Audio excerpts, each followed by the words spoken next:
Hello student, good evening to all and welcome again PMJNP classes. तो सबसे पहले जो बच्चे जुड़ चुके हैं सबसे पहले क्लास को भाई शेयर कर देंगे अपने दोस्तों के लिए जो जवाहर नवोदय विद्यालय एंट्रेंस एग्जाम 2023 की तैयारी करना चाहते हैं। शेयर कर दो जल्दी से, सभी बच्चे शेयर कर दो। और जो भाई जुड़ चुका है अपनी प्रेजेंट लगा देनी है। जल्दी से सभी बच्चे अपनी अपनी प्रेजेंट लगा देंगे लाइक का बटन दबा के। और अगर आप हमारी फैमिली मेंबर बनना चाहते हो, यूट्यूब फैमिली का पार्ट बनना चाहते हो, हिस्सा बनना चाहते हो, तो बराबर में रेड कलर का जो बटन दिख रहा है आप देख सकते हैं सब्सक्राइब, उसको भाई सब्सक्राइब कर डालो। अगर हमारी यूट्यूब फैमिली का पार्ट बनना चाहते हो, हिस्सा बनना चाहते हो, तो जल्दी से सही बच्चे क्या कर देंगे, जिन्होंने नहीं किया है सब्सक्राइब का बटन दबा देंगे। ठीक है, स्टार्ट करेंगे आज की क्लास के लिए। और आप जानते हो जो पुराने बच्चे हैं आपको उनको पता होगा कि हमारा चैप्टर नंबर 12 चल रहा है, उसके हमने क्वेश्चन नंबर 43 तक कवर कर लिए हैं और आज करने वाले हैं उससे आगे क्वेश्चन के लिए। ठीक है, तो जल्दी से सभी बच्चे भाई शेयर कर देंगे जिन्होंने नहीं किया है। और कौन कौन प्रेजेंट है जल्दी से कमेंट सेक्शन में कमेंट करके बताओ। जी सर हम प्रेजेंट हैं, आप तैयार हो क्लास अटेंड करने के लिए, पूरा क्लास अटेंड करने के लिए तैयार हो, जल्दी से बताओ यस और नो। ठीक है, और शाम को 7 बजे आपको क्लास ज्वाइन कर लेनी है। शाम को 7 बजे यहाँ पे क्लास स्टार्ट हो जाती है जवाहर नवोदय विद्यालय एंट्रेंस एग्जाम 2023 के लिए। यहाँ पर प्रॉपर तैयारी कराई जा रही है, हर सेक्शन को एक तरफ से कवर कराया जा रहा है, चाहे मेंटल एबिलिटी का पार्ट हुआ, चाहे मैथ्स का पार्ट हुआ, चाहे लैंग्वेज वाला सेक्शन हुआ, हर पार्ट को step by step, her question को हर तरीके से समझाया जा रहा है, कवर कराया जा रहा है। ठीक है, टेलीग्राम को ज्वाइन नहीं किया है, टेलीग्राम को ज्वाइन कर सकते हो, जल्दी से कर लो सभी बच्चे ज्वाइन। यहाँ पर आपका टेस्ट जल्दी होने वाला है, आपका टेस्ट हुआ, किसी भी चैप्टर से रिलेटेड आपका कोई भी डाउट रहता है, ठीक है, तो आप हमें कर सकते हैं, यहाँ पर आपके लिए हमें शेयर कर सकते हैं अपना डाउट, क्योंकि ये हमारा क्या है व्हाट्सएप नंबर है, ये ग्रुप भी है, यहाँ पर ज्वाइन करना चाहते हैं और टेलीग्राम को ज्वाइन करना चाहते हैं। आप दोनों का लिंक जो है डिस्क्रिप्शन बॉक्स में दे दिया गया है, वहां पर जाओ और लिंक पर क्लिक करो, तुरंत आप वहां से ज्वाइन कर सकते हो। ठीक है, स्टार्ट करते हैं आज की क्लास के लिए। तो सही बच्चे एक बार फिर से बता देंगे सर बिल्कुल हम रेडी हैं, कोई हमें प्रॉब्लम नहीं है। स्टार्ट करिएगा क्लास के लिए, करें स्टार्ट। बताओ बेटा, जल्दी से बता दो सही बच्चे। ठीक है, तो क्लास बेटा आज आपकी छोटी रहेगी, तो आप भाई पूरा क्लास को देखें। तो हमारे क्वेश्चन नंबर बेटा 43 तक हो गए थे और कर रहे हैं हम 44 के लिए। ठीक है, एक वस्तु को 500 में बेचने पर होने वाली हानि। अब ये क्वेश्चन बेटा हमने 43 जो किया था उसी की बिल्कुल सेम वैसा ही क्वेश्चन है, आप क्वेश्चन को पढ़ो। एक वस्तु को 500 में बेचने पर हानि, तो हानि का मतलब यहाँ पर लॉस लिख लेंगे, एक तरफ क्या प्रॉफिट की बात की जा रही है तो प्रॉफिट लिख लेंगे। ठीक है, एक वस्तु को 500 में बेचने पर होने वाली हानि, तो आप जानते हो लॉस का बेटा फार्मूला क्या होता है, CP माइनस SP। यहाँ पर SP माइनस क्या होता है, CP होता है बेटा। तो यहाँ पर लॉस का फार्मूला ये है और प्रॉफिट का फार्मूला क्या है, ये है। अब क्वेश्चन में आप देख सकते हो, क्वेश्चन में कहा गया है कि 500 में बेचने पर होने वाली हानि, तो बेटा 500 में बेचा गया है, इसका मतलब SP वाला पार्ट है, जो पार्ट हमें दिया हुआ है उसको हमने उसके नीचे लिख लिया। अब क्वेश्चन में कहा गया है यदि इस वस्तु को 700 में बेचा जाता, कितने में, अगर इसी वस्तु को 700 में बेचा जाता, ठीक है, तो दुकानदार को पहले होने वाली हानि, तो दुकानदार को जो पहले हानि हो रही थी उससे 3 गुना लाभ होता, उससे इसके लिए क्या होता, 3 गुना लाभ होता। अगर उसके लिए 500 में ना बेचकर उसी वस्तु को 700 में बेचा जाता, तो होने वाली जो हानि हो रही थी, हानि कैसे होती, अगर हमें CP पता होता और 500 ये SP पता है, इससे घटा के देखते तो हमारा क्या है लॉस निकल कर आ जाता। अब क्वेश्चन में कहा गया है कि जो होने वाली हानि है उससे कितना हो रहा है, 3 गुना प्रॉफिट होता, 3 गुना लाभ होता। तो यहां से आप देख सकते हो कि ये वाला पार्ट क्या है आपका 3 गुना बड़ा हो रहा है। ठीक है, लॉस वाला पार्ट जो है किससे, इससे छोटा है, हानि से ये वाला पार्ट बड़ा है। क्वेश्चन में कहा गया है, दोबारा से रिपीट करता हूं, कि जो होने वाली हानि है, जो होने वाला लाभ है वह किससे, लॉस से 3 गुना है, मतलब ये कितना है 3 टाइम्स है, ये ऑलरेडी आपका 3 टाइम्स है। ठीक है, तो अगर मैं यहां पर 3 से गुणा कर दूंगा तो बेटा क्या ये बराबर हो जाएगा, नहीं होगा, क्योंकि बेटा ये पहले से ही बड़ा है 3 गुना। अगर और गुणा कर दी जाएगी तो ये और बड़ा हो जाएगा, होगा नहीं होगा। अगर हम इसको बराबर करना चाहें तो बेटा गुणा किस में करनी पड़ेगी, जो हमारा छोटा पार्ट है उसमें 3 से गुणा करनी पड़ेगी। बताओ क्लियर हुआ या नहीं हुआ, जल्दी से कमेंट सेक्शन में कमेंट करके बता दो जी सर क्लियर है या नहीं है, जो भी आपका डाउट है बताओ। फॉर एग्जाम्पल दोबारा से मैं रिपीट करता हूं, एक नंबर ये है, एक नंबर ये है। लास्ट क्लास में मैंने आपके लिए समझाया था, मैं अगर इन दोनों को बराबर करना चाहूँ तो क्या करना पड़ेगा, इसमें 2 से मल्टीप्लाई करनी पड़ेगी। जो पार्ट आपका छोटा है उसमें उतनी ही की ही मल्टीप्लाई करनी पड़ती है। यहाँ पर कहा गया था कि जो लॉस है प्रॉफिट से 3 गुना छोटा है, या आप ऐसे बोल सकते हो कि जो प्रॉफिट है लॉस से 3 गुना ज़्यादा है, 3 टाइम्स है। तो ये वाला तो 3 गुना पहले से ही बड़ा है। जब ये वाला, एक बात बताओ बेटा, ये वाला आपका पहले से ही बड़ा है तो मैं यहाँ पर 2 से मल्टीप्लाई कर दूंगा तो और बड़ा नहीं हो जाएगा? हो जाएगा। तो क्या कभी ये बराबर हो सकते हैं? नहीं हो सकते हैं बराबर। तो जो पार्ट आपका छोटा है उसी में आपको गुणा करनी है, तभी क्या है बराबर आप कर सकते हो। और बराबर करना जरूरी क्यों है? क्योंकि हमें अभी सीपी निकालना है। अब 3CP कितना हो जाएगा, माइनस यहाँ से आ जाएगा 1500 बराबर 700 माइनस CP। ठीक है, अब CP वाला पार्ट ये है, CP वाला पार्ट ये है, बताया आपके लिए कैसे करके आएगा। तो यहाँ से क्या आ जाएगा 3CP, सॉरी ये जाएगा इधर, कितना हो जाएगा 700 प्लस 1500, तो यहाँ से आ जाएगा 4CP बराबर यहाँ से 2200। ठीक है, अब यहाँ से CP बेटा निकालोगे तो 4CP इज इक्वल टू कितना आ रहा है 2200। CP निकालोगे तो क्या आ जाएगा, यहाँ से बटे करोगे 4 पंजे 20, 4 पंजे 20 0, तो CP क्या आ गया 550। ऑप्शन चेक करो बेटा, देखो बी वाला ऑप्शन बिल्कुल सही है। ठीक है भाई, हमने क्वेश्चन करा रखा है इस तरह का, तो समस्या नहीं आएगी। जो बच्चे नए जुड़े हैं तो वे स्टार्टिंग से क्लास को देखते हुए आओ एक तरफ से, तभी चीज़ें आपके लिए क्लियर होंगी, क्योंकि आपका चैप्टर का एंड होने वाला है और अभी अभी आप आए हो, आपके कंसेप्ट क्लियर नहीं है, तो भी समस्या आपके लिए आएगी। इसलिए बोल रहा हूँ स्टार्टिंग से आप देखते हुए आओ, फिर आपके लिए कोई समस्या नहीं आएगी, हर पॉइंट को समझाया गया है। ठीक है, क्वेश्चन किधर गया भाई? सही है, क्वेश्चन नंबर 45 है ना, 45। क्वेश्चन 45 है, एक वस्तु को एक निश्चित कीमत पर खरीदी गई, जब वह इतने में बेची जाती है तो होने वाला लाभ 628 रुपये में बेचे होने वाले 20 गुना है। ठीक है, देखो सेम क्वेश्चन है, तो पहले लाभ की बात की गई है, तो लाभ मतलब प्रॉफिट, और इधर लॉस लिखा हुआ है। और प्रॉफिट का फार्मूला क्या होता है, SP minus CP, CP minus SP minus, यही तो होता है।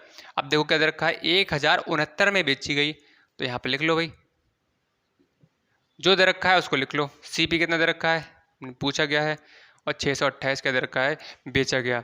अब देखो क्वेश्चन में कहा गया है बेचे जाने पर होने वाली हानि से क्या है 20 गुना है, इस हानि से ये क्या है 20 गुना है। तो भाई छोटा कौन सा है, ये वाला छोटा है, तो जो पार्ट बेटा छोटा होता है उसी में मल्टीप्लाई कर लेते हैं।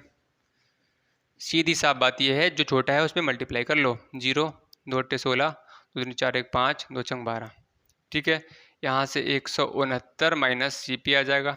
ठीक है, अब ये 20CP और ये क्या है 20 माइनस CP, तो भाई CP वाला जो पार्ट है उसको एक तरफ कर लो। अब ये कहाँ जाएगा, ये इधर आ जाएगा, क्योंकि ये नंबर वाला पार्ट है। 12 560 जोड़ लो 9। ठीक है, 6 और 6 12, 5 6 और यहाँ से 2 और 1 3।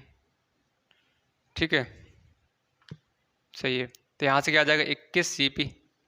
ठीक है, अब हमें CP की वैल्यू निकालनी है, क्योंकि आपसे पूछा क्या गया है, क्वेश्चन में कहा गया है कि क्रय मूल्य बताओ, मतलब CP बताओ। तो यहाँ से कर लो आप भाई, यहीं कर लेते हैं, CP यहीं पर रहेगा, ये कहाँ पहुँच जाएगा 13 629 बटे 21, नीचे दिख रहा है, एक बार चेक कर लेता हूँ बेटा मैं। चलो साइड से लिख लेते हैं हम लोग, इधर लिख लेते हैं। ठीक है, तो यहाँ पर CP बराबर क्या आ गया 13 629 बटे 21। ठीक है, 3 से काटते 3 चौक 12, 3 पंजे 15 और 3 चौक 12 और 3 तिया 9, 3 7 21, 7 छंग 42, और यहाँ से क्या बचेगा बेटा 42, 3 बचा और 7 चौक 28 और 7 नेम 63। यहाँ से CP इज इक्वल टू क्या आ गया 649। चेक कर लो बेटा, यहाँ पर CP जो क्रय मूल्य है आप देख सकते हैं कितना आ रहा है 649। 649 ऑप्शन नंबर A बिल्कुल सही है। ठीक है, नेक्स्ट पे आ जाओ बेटा, जल्दी से जल्दी जल्दी करते हैं भाई, हमारा ये चैप्टर फिनिश हो जाएगा। और भाई जितना करा दिया है वो टेस्ट में आपका उतने में से ही आने वाला है। ठीक है, तो भाई अच्छे से पढ़ते रहें ध्यान से, नंबर किसी कम नहीं आने चाहिए। चलो क्वेश्चन नंबर 47 पे आ जाओ। क्वेश्चन 47 पे एक व्यक्ति 10 रुपया प्रति कप की दर से 100 कप खरीदता है। ठीक है, 10 रुपया प्रति कप की दर से 100 कप खरीद रहा है, कितने 1 10 रुपये प्रति कप। हाँ, एक कप कितने खरीद रहा है? 10 रुपये के। और खरीदे कितने हैं बेटा? 100 कप। तो 100 कप ज़्यादा खरीदेगा, और ज़्यादा के लिए बेटा क्या होती है? Always multiply. 1000 आ जाएगा। मतलब उसने जो 100 कप हैं बेटा कितने खरीदे हैं? 1000 रुपये खरीदे हैं। अब आगे क्वेश्चन में कहा गया है, दोबारा से पढ़ लो। रास्ते में 20 कप टूट गए। अब भाई क्या कभी कभार होता है कि आप दुकान पर गए, कोई चीज़ गिर गई, टूट गई, तो ऐसे भाई इसके साथ में हुआ, उस व्यक्ति के साथ में 20 कप टूट गए। तो मतलब उसके पास में कितने कप बचे बेटा? अब 80 बचेंगे बेटा। 20 में 100 में से 20 कप क्या है? टूट गए, तो 80 बचेंगे। वह बचे हुए कपों को 11 रुपया प्रति कप के हिसाब से बेचता है। जो बचे हुए कप हैं उसको क्या करता है? 11 रुपया प्रति कप। मतलब प्रति का मतलब मैंने बताया था एक होता है, तो एक कप कितने का बेच रहा है? 11 का। तो बचे कितने हैं बेटा? अब बेचेगा कितने? अब भाई ये बताओ, 100 कप थे, 100 में से 20 कप टूट गए, तो जो बचे होंगे उसी को तो बेचेगा। ऐसा थोड़ी है कि वो टूटे हुए कप है वो कोई ले लेगा। ले लो क्या आप? बताओ, आपके लिए कप टूटे हुए दिए जाएं तो आप खरीद सकते हो? नहीं खरीदोगे। तो इसी तरह से जो 80 कप बचे थे उसके लिए उसे बेचना है, तो उसने क्या किया? उन्होंने सोचा कि एक कप मैं 11 रुपये का बेचता हूँ, ठीक है, तो 80 कप उसके लिए बेचने हैं। तो 80 कप का मतलब क्या हो गया? गुणा करनी पड़ेगी। यहाँ से क्या आ जाएगा? 880 रुपया। अब कहा गया है क्वेश्चन में उसके लिए, हाँ, प्रतिशत हानि बचानी है। तो सबसे पहले हानि देख लो कितने की हो रही है? 120 की हो रही है, क्योंकि 1000 रुपये की चीज़ खरीदी थी और 880 में क्या हुआ? बेची। तो अब हानि हानि हो रही है कितने की? बताओ। 120 की। 120 गुणा 100 बटे सीपी। सीपी कितना है? 1000। क्योंकि प्रॉफिट हुआ चाहे लॉस हुआ, ऑलवेज आपका किस पे निकलेगा बेटा? किस पे निकलेगा? सीपी पर। ऑप्शन चेक करो, चेक करो ऑप्शन नंबर ए। बताओ भाई, आ गया समझ में? आगे बढ़ा जाए क्वेश्चन नंबर नेक्स्ट की तरफ। चलो भाई, क्लास पसंद आ रही है तो भाई दिल से एक बार लाइक कर देंगे अपने सर के लिए, जल्दी से भी कर दो भाई, मेहनत की जा रही है आप लोगों के लिए, तो इतना काम जरूर किया करो सभी बच्चे, क्योंकि लाइक का बटन जरूर दबा के जाया करो। आ जाओ भाई 48 पे। देखो 48 क्वेश्चन में कुछ नहीं है। एक वस्तु को 20% लाभ पर बेचा गया। कितने पर? 20% लाभ पर। तो 20/100 हो जाएगा। 20 से कम 20, 20×100, 1/5। ठीक है, ये प्रॉफिट है। तो मतलब 5 की चीज़ कितने में बेची होगी? 6 में। बात समझ में आ रही है?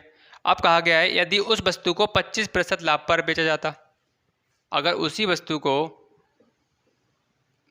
25% लाभ पर बेचा जाता तो 25% का वैल्यू 1/4 हो जाएगी। आप इस तरह से कर लेना जैसे यहाँ पर हमने किया है, 25/100, तो 1/4 आएगा। ठीक है, तो यहाँ पर CP क्या हो जाएगा? ये हो जाएगा, और SP क्या हो जाएगा? 4, और 25% लाभ पर बेचा जाए तो कितना हो जाएगा? 5 हो रहा है। ठीक है, तो यहाँ पर पहले क्या था? 5 की चीज़ 6 रुपये में बेची। जब कहा गया था कि 20% का लाभ लेकर बेचा जाता है, उसके बाद में उसने सोचा कि 25% का लाभ लेते हैं। ठीक है, तो यहाँ पर 5 और 6 का रेशियो आया। अब दूसरी कंडीशन में क्या आया? 4 और 5 का आया। ये रेशियो निकल कर आया। मैंने बताया था दो तरह की आपकी कंडीशन बनेगी, तो उसके लिए फ्रैक्शन में चेंज करके उसका रेशियो बना लो। 5 की चीज़ 6 में हो गई और 4 की चीज़ 5 में हो गई। ठीक है, अब क्वेश्चन में कहा गया है कि उसे 35 अधिक आमदनी होती है। ठीक है, अब यहाँ पर बेटा मैंने आपके लिए बताया था कि आप जितनी चीज़ खरीदोगे उतनी ही बेचोगे, मैंने बताया था आपके लिए। लेकिन यहाँ पर आप देख सकते हैं कि यहाँ पर 5 चीज़ें हो रही हैं, यहाँ पर 4 चीज़ें हो रही हैं। आपका जो CP वाला पार्ट होता है बेटा वो ऑलवेज बराबर होता है। कब होगा बराबर? जब आपकी एक वस्तु खरीदी जाएगी तो एक ही बेची जाएगी। जैसे मान लो आपने पेन खरीदा, इसके लिए बेच दिया। अगर मान लो आपने पेंसिल खरीदी तो उसका अलग अलग रहेगा, पेंसिल सस्ती होती है, या बोल सकते हो पेन और पेंसिल का प्राइस अलग अलग होगा। लेकिन यहाँ पर एक चीज़ थी, क्वेश्चन में कहा गया था कि एक वस्तु को 20% लाभ पर बेचा गया। यदि उस वस्तु को 25% लाभ पर बेचा जाता, पहले उन्होंने सोचा कि 20% लाभ पर बेच के देखते हैं, फिर उन्होंने सोचा नहीं 25% लाभ पर बेच के देखते हैं। ठीक है, तो दो कंडीशन बन गई। वस्तु तो वही थी, सोचा था अलग अलग तरीके से कि 20% लाभ पर बेच देख लेते हैं, उसके बाद में 25% लाभ पर बेच के देख लेते हैं। ठीक है, तो यहाँ पर दो कंडीशन बनी, तो वस्तु क्या थी? सेम थी। तो भाई हमारा CP भी एक जैसा होना चाहिए, मतलब बराबर होना चाहिए, लेकिन यहाँ पर बराबर नहीं हो रहा है। तो हमें क्या करना पड़ेगा बेटा? क्या करना पड़ेगा? बराबर करना पड़ेगा। अब बराबर करने के लिए क्या करें हम? अगर हम 2 से इसे मल्टीप्लाई कर रहे हैं तो क्या हो रहा है, ये 8 हो रहा है, लेकिन ऊपर वाला 5 रह जा रहा है। ठीक है, अगर इसमें 2 से मल्टीप्लाई कर रहे हैं तो ये 10 हो जाता है और नीचे वाला 8 हो जाता है। ठीक है, अगर हम 3 से मल्टीप्लाई कर रहे हैं तो 5 तिया 15 हो रहा है और यहाँ पे 12 हो रहा है, तब भी नहीं हो बात बन रही है। अगर हम यहाँ से करते हैं 4 से तो 5 चौक 20, तो यहाँ पर क्या हो रहा है, 4 पंजे 20, यहाँ पर 4 चौक 16 हो रहा है। तो एक काम करते हैं, ऊपर वाले पार्ट में 4 से मल्टीप्लाई कर देख लेते हैं और नीचे वाले पार्ट में 5 से मल्टीप्लाई करके देख लेते हैं। ठीक है, ये आपका समझ में अभी नहीं आ रहा होगा, मैं समझ सकता हूं आप लोगों के लिए, लेकिन थोड़ा दिमाग लगाना है। आपको क्या करना है, इस वाले पार्ट को बराबर करना है। आपको ऐसे नंबर चूज करने पड़ेंगे जिससे आपका सीपी और एसपी क्या हो जाए, बराबर हो जाए, उससे मल्टीप्लाई करनी पड़ेगी। तो 5 में हमने 4 से मल्टीप्लाई करी तो कितना आया, 20 आया, और 4 में हमने 5 से मल्टीप्लाई की तो कितना आया, 20 आया। अब जो काम इसमें किया है वही इसमें करना पड़ेगा। मैंने बताया था 2 भाई भाई हैं, सीपी और एसपी, वरना क्या है, उसका भाई जो है एसपी रो जाएगा। रोएगा नहीं रोएगा? आपके पापा ने अगर 4 रुपये दे दिए आपके भाई के लिए और आपके लिए नहीं दिए तो आप भाई रो जाओगे। तो इसी तरह से पापा ने क्या किया, इनके लिए भी 4 दिए। ठीक है, और भाई इनके लिए 5 दिए थे तो इनके लिए 5 देना पड़ेंगे। बात क्लियर हो रही है, यस और नो? तो आपको करना है, 4 से यहाँ मल्टीप्लाई की है तो यहाँ भी करनी पड़ेगी, 5 से यहाँ की है तो यहाँ पर भी करनी पड़ेगी। मतलब उसके बराबर में जो पार्ट है, जितने की इसमें की है उतनी ही इसमें करनी पड़ेगी। बात क्लियर हो गई? तो यहाँ पर हमने 2 नंबर ऐसे चूज कर लिए जिससे हमारा सीपी बराबर हो जाए। ये करना पड़ेगा आपके लिए। अब देख लो, 6 चौक 24 हो गया और 5 पंजे 25 हो गया, तो आपका सीपी बराबर हो गया। ठीक है, अब क्वेश्चन में ये कहा गया है कि पहले होने वाला जो लाभ था, दोबारा से पढ़ लेते हैं। हाँ, तो उससे 35 रुपया अधिक की आमदनी होती है। मतलब पहले क्या हो रहा था, कोई भी चीज़ 24 रुपये की मिल रही थी। ठीक है, उसके बाद में उसने क्या किया, 25 की बेची। 24 रुपये की उसने क्या पहले बेची, उसके बाद में 25 की बेची। तो बताओ कितने का लाभ हुआ उसके पहले से कितने का लाभ हुआ, एक अधिक का लाभ हुआ या नहीं हुआ? बताओ। पहले क्या था, उसने 24 में बेची, उसके बाद में उसने सोचा नहीं मैं 25 में बेच कर देखता हूं, तो यहां पर क्या हुआ, 1 रुपए का अधिक उसके लिए आमदनी हो रही थी। तो एक की वैल्यू बेटा आपके सामने क्वेश्चन में दे रखी है, कितना है, 35। अब एक की वैल्यू मिल गई तो आपसे क्या पूछा गया है बेटा, क्वेश्चन में पूछा गया है क्रय मूल्य बताओ, मतलब सीपी। तो क्रय मूल्य कितना माना था, 20, तो 20 की निकाल लो भाई, 35 मल्टीप्लाई बाई 20, यहाँ से क्या हो जाएगा, 700 रुपीज़। ठीक है, क्लियर है?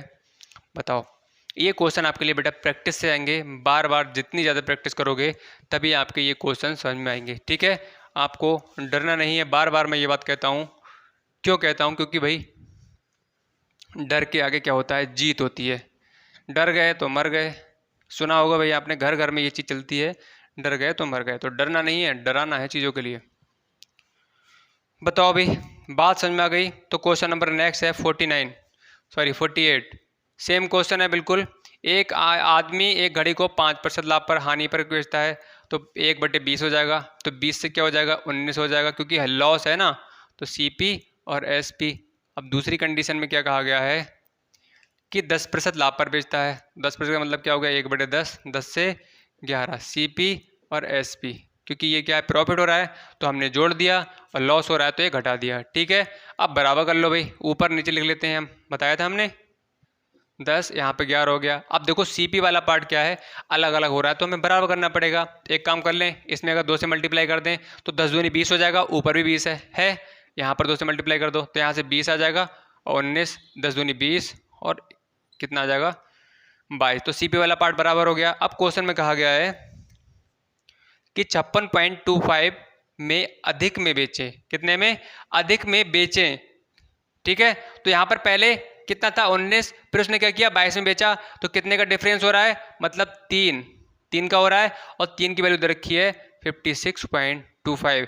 यहाँ से एक की वैल्यू निकालोगे तो 56.25 अपॉन में 33 आ जाएगा, यहाँ से 00। अब कहा गया है आपको क्रय मूल्य बताना है, क्रय मूल्य कितना है, 20। ठीक है, तो यहाँ से मल्टीप्लाई बाई 20, 1 0 से 1 0 कैंसिल हो जाएगा, 2 से काटोगे 15 हो जाएगा, अब 15 से काटोगे तो 15 चौका 60, 15 तियाँ 45, और 15 सत्ते 105, और 15 पन्ने 75। तो यहाँ से क्या आ जाएगा बेटा, 375।